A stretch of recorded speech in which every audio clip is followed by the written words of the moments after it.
Just to get started, I want to thank you all for traveling to Washington. It's hard to take time away from your businesses.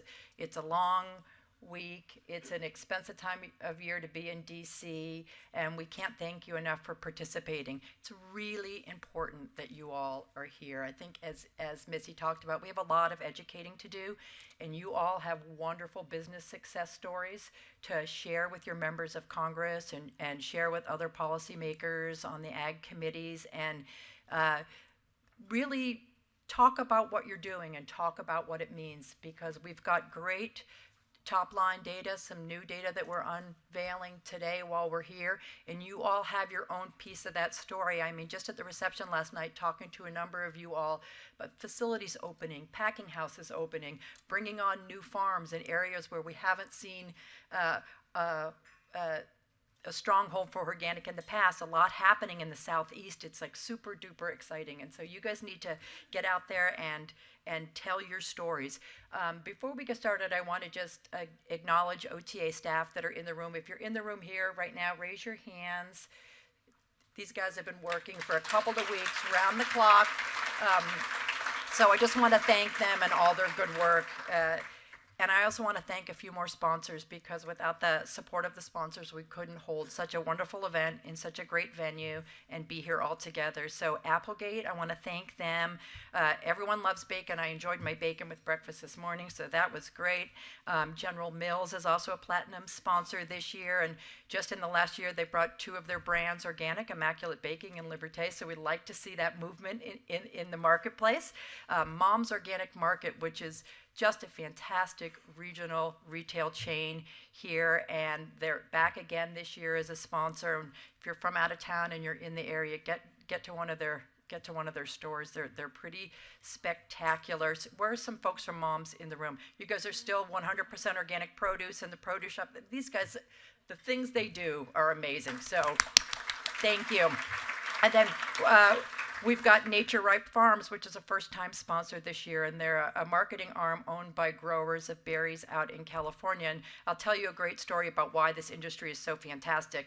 Gwendolyn Wired, our VP of Standards and Technical Services, forwarded me an email today of an exchange with some folks from Nature Ripe Farms. Now, their interest is berries. And so you would think that the question of the livestock rule might not elevate up.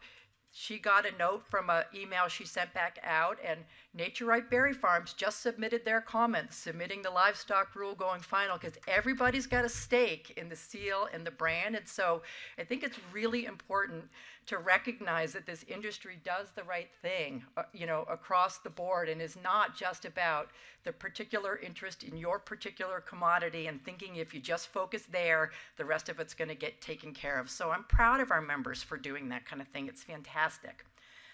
The theme of this year's conference is big results from small seeds, and we looked back at the industry over time, and as you think about this education we have to do on the Hill, in 1990, when the Organic Foods Production Act was passed, we estimate that the sales in the industry were just about $1 billion in 1990. And then we went 12 years trying to get that rule done. And I'm looking at Catherine DiMatteo right here, the founding executive director of the Trade Association, who led us through so many of those years to get that rule done. When the final rule was passed, the industry was at about $8.6 billion when the seal first hit the market. So 2016, we unveiled our data this morning. We topped $47 billion for the year, 8.6% growth, which is fantastic. We exceeded officially over 5% penetration in the marketplace. That's a milestone we've been looking forward to. That 8.6% growth is compared to 0.6% in the food industry as a whole. So that's impressive. And you guys feel it in your businesses, and you understand how important it is all the way through the value chain for this market to thrive. We also released some data, and we're going to hear from some folks at Pew about how the consumer for organic, the public, is really nonpartisan about organic, and that's important as we hit the Hill to be thinking about that. The average household penetration across the country is over 80%. 80% of households participate in some way in consuming organic. That's across the whole country.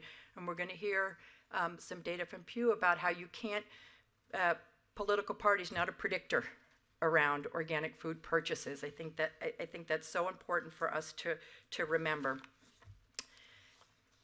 We've got some other great things on the program that are going to help you sort of lay a good foundation. We have elected officials, members of Congress from both parties coming to speak with us today to talk about what they're working on, hear from you in some Q&A. We have Ray Starling from the White House coming at the end of the day, who is the advisor to the president on food and agriculture. It's a great opportunity for us to build those relationships. We also have some private sector stuff that's really exciting that we want to talk about. In addition to the new data, we're going to hear from some folks who are doing innovative things in the private sector around opportunities for organic in correctional facilities. Like, that's really cool. I can't wait to hear about that. As well as just after lunch, Jason Worth, MLB All-Star and Nats outfielder, is going to come talk to us about his passion for organic farming and his retirement plans to invest and bring on organic acres in corn and soy in Illinois. So that's going to be really exciting to see how the industry is continuing to grab a hold and solve its problems. When you guys go to the Hill tomorrow, this is a transition year for us. So how many people have their app on their phone? Wow, we didn't even need paper. We were so afraid to take all your paper away at once that we're like, we're going to give it paper and we're going to encourage the phone. Next year, all you're going to need is your little card with your little checklist of things we want to cover and your phone. And our backs and shoulders are going to feel better at the end of the day on Thursday. So really thank you for doing that. We've got some work to do on the Hill in terms of telling our story, but we've got specific things that we're up there to talk about. Number one, we don't think it's Congress's role to make specific decisions about standards, and Congress needs to let the process go forward on the livestock rule and not intervene in that process, because it's an industry-driven standard. It's taken us 10 years to get to a consensus place. It's not members of Congress's role to edit the standards for us. It's the industry's job to do that. In addition to that, we're talking about Farm Bill, and the good news is we've got our priorities all for you in your packets, but there's a couple of marker bills out there already that support our asks. Congresswoman Pingree, Congressman Newhouse, and Congressman Panetta, who you hear from today, introduced a bill to increase the funding for organic research to $50 million a year, an OREI marker bill. It's hugely important. In addition to the need for the resources, it would put that program into what's called baseline. We'll talk about that more in terms of our Farm Bill priorities today as we learn a little bit about the intricacies of how the Farm Bill works. Congressman Newhouse also has a bill out that supports funding for the Market Access Program, which provides small and medium-sized businesses in organic trade to get out there onto the world stage and world market and build their businesses, and it's important for us to support that. And one of our top jobs is we are out there to enlist champions in our platform as it relates to NOP oversight, authority for oversight, and funding to get that job done, coupled with programs that will support and encourage the transition of domestic acres to organic. So we're out there to enlist champions in those ideas to get us well positioned going into the summer for the Farm Bill. So in advance, thank you for all your work. You've all got seeds on your table. Don't be afraid to use them. Get them planted. Get out there. Keep watering them. And let's have a really good day. Thank you again.